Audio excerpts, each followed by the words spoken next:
મહેસાણા જિલ્લામાં મનરેગા કૌભાંડને લઈ સૌથી મોટા સમાચાર। સાંસદ ભરતસિંહ ડાભી બાદ હવે ધારાસભ્યએ અવાજ ઉઠાવ્યો છે। હું તો બોલીશના અહેવાલ બાદ ધારાસભ્ય પણ હવે એક્શનમાં આવ્યા છે। આંબા કાંડ મુદ્દે સરકાર લોકપાલમાં સરદાર ચૌધરીએ રજૂઆત કરી છે। તો પારદર્શક તપાસ કરાવવા માટે ધારાસભ્યની લોકપાલમાં રજૂઆત। આંબા કાંડમાં જેણે પણ ખોટું કર્યું હશે તેને છોડવામાં નહીં આવે તેવી સરદાર ચૌધરીએ વાત કરી છે। જે પણ ગુનેગાર હશે આકરી સજા તેને થવી જોઈએ તેવી પણ ધારાસભ્યએ માંગ કરી।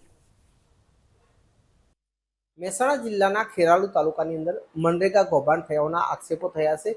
કથિત કૌભાંડને લઈને તપાસ શરૂ પણ થઈ છે। મારી સાથે ખેરાલાનો ધારાસભ્ય સરદારભાઈ ચૌધરી છે, તેમનાથી વાત કરી। સાહેબજી, સમગ્ર આ કૌભાંડની તપાસનો ધમધમાટ શરૂ, શું કહેશો? આની અંદર કયા પ્રકારનું કૌભાંડ થયા છે? આપના ધ્યાને શું આવ્યું છે?